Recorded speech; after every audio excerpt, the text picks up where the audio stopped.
प्रियंका जी, पंजाब से। गुरुदेव, राधे राधे। गुरुदेव, मैं ये पूछना चाहती हूँ कि जब सब हमारी श्री जी की कृपा से ही जीवन में हर काम होता है, सांस लेने से नाम लेने तक, तो इसमें हमारे अच्छे बुरे कर्म कैसे हुए? ये तो क्योंकि लाल जी ने तुम ऐसा अनुभव नहीं किए ना।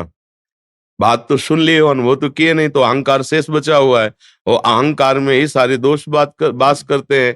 अहंकार का मुख्य स्वरूप है मैं स्त्री हूं, मैं पुरुष हूं। जहां ये भाव है तहां ही दोष प्रारंभ हो जाते हैं। परस्पर आकर्षण, परस्पर इंद्रियों का भोगों से संयोग होना, नाना प्रकार के पापाचरण की वृद्धि होना। तो बात कहने से स्थिति थोड़ी आ जाती है, स्थिति प्राप्त करे तब उसका अनुभव होता है ना। जिस दिन ये स्थिति आ जाएगी कि एक क्षण एक कण भी भगवान से बिलग नहीं, भगवान के बिना शासन के नहीं, मेरी सत्ता ही नहीं, अहंकार प्रभु में समर्पित हुआ, तो स्वप्न में भी आपसे पापाचरण नहीं हो सकता।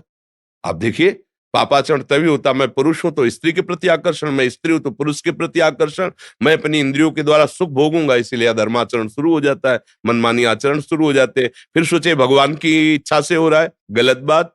भगवान आदेश कर रहे हैं, अवश्य में भोक्तव्यम कृतम कर्म शुभाशुभम, तुम्हें भोगना पड़ेगा तुम्हारे किए हुए कर्म है। अहंकार विमूढ़ आत्मा करता हम इति मन्यते, मैंने ऐसा किया मैं ऐसा करूंगा, मैंने नहीं किया मैंने किया, ये सब अहम की धरा है। तो बातें बनाने से स्थिति नहीं आती, भजन करने से, सत्संग सुनने से, सदाचरण करने से जब वो स्थिति आ जाएगी कि आपका अहम समर्पित हो गया, अब आप देख रहे हैं कि प्रभु करवा रहे हैं, तो प्रभु के करवाने से कभी किसी से पापाचरण नहीं हुए।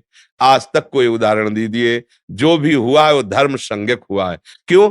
जब हमारी दृष्टि में प्रभु हैं, भोक्ता करता भाव ही खत्म हो गया, तो पापाचरण होते किससे हैं? पापाचरण करता और भोक्ता भाव से होते हैं। भगवत भाव में पापाचरण की कहीं कोई गुंजाइश ही नहीं है। तो अब हम लोग समझते हैं नहीं, बातें सुनी और उनकी छाप मार करके, उनकी सत्ता के बिना पत्ता नहीं हिलता, तो भाई अब मेरे से जो पापाचरण हो रहे भगवान कराना चाहते हैं। गलत बात है। अज्ञान की धरा में ऐसी हम प्रभु पर आरोप लगाते हैं, ऐसा नहीं है। जब अहम समर्पित हो गया तो फिर पापाचरण किससे होते हैं? अहंकार रूपी महल में ही काम क्रोध लोभ मोह मद मत्सर बसते हैं और इन्हीं के द्वारा पापाचरण होता है।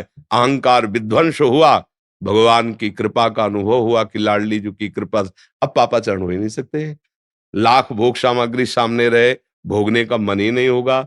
जैसे तुम्हारे सामने बमन बिष्ठा और विष रख दिया जाए तो क्या तुम उसे पाओगे क्या? ऐसे ही भक्तों को अनुभव होता है। हाँ, रमा विलास राम अनुरागी तजत बमन, बमन मने उल्टी। हाँ, उनको कोई भोग पसंद नहीं आता। ब्रह्मादिक के भोग सब विषम लागताए, नारायण ब्रज चंद की लगन लगी है जाए। अभी तो भगवत प्राप्ति नहीं, भगवत प्राप्ति की लगन लगी तो ब्रह्मादि को के जो भोग वैभव है वो सब उसे विष के तुल्य लगते हैं। तो भला उससे पापाचरण कैसे हो सकता है? पापाचरण होता है जब हमें विषयों में सुख और मैं भोगूं और सुख लूं, यही तो अहंकार है। अहंकार के नाश के बिना इस बात की सिद्धि कैसे हो सकती है कि सब प्रभु करा रहे हैं? और जिस दिन ये बात सिद्ध हो गई कि सब प्रभु करा रहे हैं, तो आप और भगवान में इतना अंतर नहीं। ब्रह्मविद ब्रह्मवि भवति तस्मित् तज्जने भेदा अभावात, प्रभु और प्रभु के भक्त में अभेद स्थिति हो जाती है। अब भला उससे पाप कैसे हो सकते हैं? भूल के भी नहीं हो सकते, स्वप्न में भी नहीं हो सकते, क्योंकि पाप का मूल है सुख वासना। देखो ना, मैं इसे भोग लूं, मैं इसे प्राप्त कर लूं, मेरा ये हो जाए, इसी वासना से पाप होता है। और भगवान की भक्ति में जब अहम लीन हो जाता है तो भोगता ही नहीं बचा, तो पाप किससे होगा? किसका प्रश्न है? समझ में आया? ना आए तो अभी नाम जप करो तब समझ में आएगा। ये अध्यात्म मार्ग की ऊंचाई की बातें हैं, बिना भजन के ये केवल पढ़ने से नहीं आती है। जब भजन करोगे, स्थिति होगी, तब समझ में आएगी।